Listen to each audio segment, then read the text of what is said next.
നമ്മൾ പ്രാർത്ഥിച്ചതൊക്കെ പ്രാർത്ഥിക്കുക. ഓരോരുത്തർക്കും ഓരോരോ ആഗ്രഹങ്ങളാണ്. എല്ലാ ആഗ്രഹങ്ങളെയും സാധിപ്പിച്ചു തരുന്ന ഭാഗത്തിലാണ് ഈ മന്ത്രത്തിന്റെ ആന്തരാർത്ഥം, വ്യംഗ്യാർത്ഥം അങ്ങനെയാണ് വരിക. അതുകൊണ്ട് ഭഗവാന്റെ തിരുരൂപത്തെ രാധാകൃഷ്ണന്മാരായിട്ട് കണ്ടോളൂ. മഹാദേവൻ രാധയായിട്ട് വന്നിട്ടുണ്ട്. അപ്പോ ശിവനും കൃഷ്ണനുമായിട്ട് കണ്ടോളൂ. ശാസ്ത്രീയ ഭാവത്തില് കൃഷ്ണനെ കണ്ടോളൂ. കൃഷ്ണന്റെ അർത്ഥം തന്നെ അത്രയും കൂടുതലാണ്. കകാര കമലാകാന്ത ത്രികാര രമയതീതി ഷകാര ഷഡ്ഗുണവതി ഭഗവാൻ നകാരോ ഭഗവാൻ സ്വയം ആകാരോ അഗ്നിഭുക്ക് വിസർഗോ നരനാരായണ എന്ന് വേദവും പുരാണവും ശാസ്ത്രവും ഒരേപോലെ ഉദ്ഘോഷിക്കുന്നു.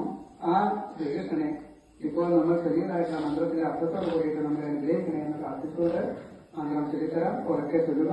അത് ഭഗവാനക്കാർക്ക് നമ്മെ തന്നെ സമർപ്പിക്കുക എന്ന ആത്മനിവേദനം ചെയ്യുക എന്ന ഭാവത്തോട് കൂടിയിട്ട് സമർപ്പിക്കുക. കൃഷ്ണ കൃഷ്ണ ഹരേ കൃഷ്ണ സർവജ്ഞാത്വം പ്രസീദമേ രമാരമണ വിശേഷ. എല്ലാവരും ചോദിക്കുക.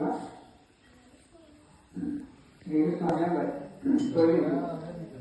ശ്രീകൃഷ്ണായ നമഃ ശ്രീകൃഷ്ണായ നമഃ.